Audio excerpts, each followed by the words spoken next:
100,000 commuters pass through the city's most majestic monument, Grand Central Terminal. But disguised in its splendorous architecture is an extraordinary secret. Grand Central Station tells a more mysterious story than what first appears. New York City, 1913. It's an era of unstoppable industrial progress in the burgeoning metropolis. Commerce was bounding, electricity was starting to power buildings and streetlights. People were circulating into the city from all over the world. Enter one of the richest families in the country, the Vanderbilts. They set about funding and constructing what will eventually become Grand Central Terminal. When the station opened in early 1913, people walked in and they were absolutely astounded.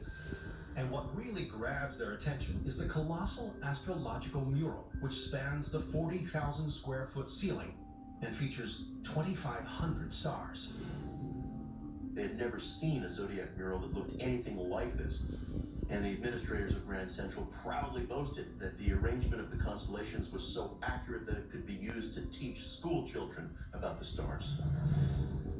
But one morning, soon after the terminal's grand opening, a surprising discovery is made.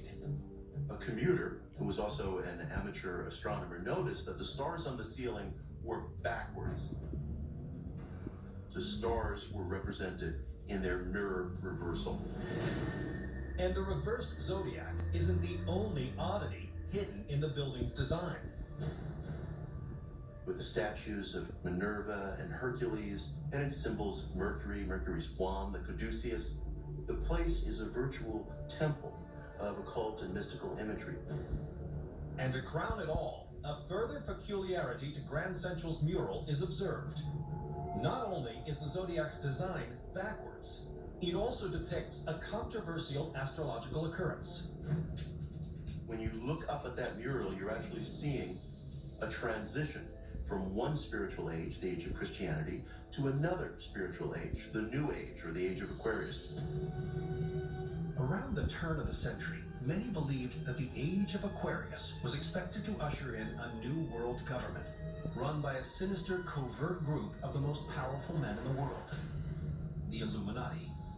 And one member of the Vanderbilt family, Cornelius Vanderbilt, was thought to have been a leading member. The renowned tycoon was certainly no stranger to the supernatural. Cornelius Vanderbilt was a committed follower of spiritualism. He had a deep interest in the occult.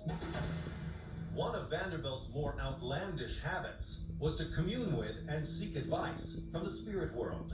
He would write down questions and seal them in envelopes and give them to a spirit medium who would hold them up and foresee an answer.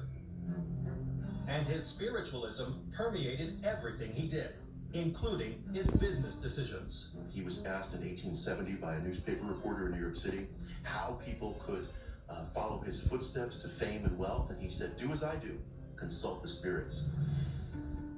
But some historians believe there is another explanation for the presence of so many occult figures and symbols on the walls of Grand Central Terminal. In the early 1900s, American architects and designers saw themselves at the vanguard of a new industrial and technological era, much like the Greeks and Romans thousands of years ago. And to echo this, they incorporated numerous classical icons into their work. As for the constellations appearing in reverse, it seems the designer of the mural, Paul Helleu, may have been inspired by a medieval illustration of the firmament, in which the stars are depicted from above, from the point of view of heaven. Paul Helleu may very well have been trying to give the viewer the experience of viewing the stars from the heavens, as if you were the god Mercury looking down from above. Whether Vanderbilt was a member of the Illuminati, and whether the ceiling of this great train terminal contains a secret occult message, may never be known.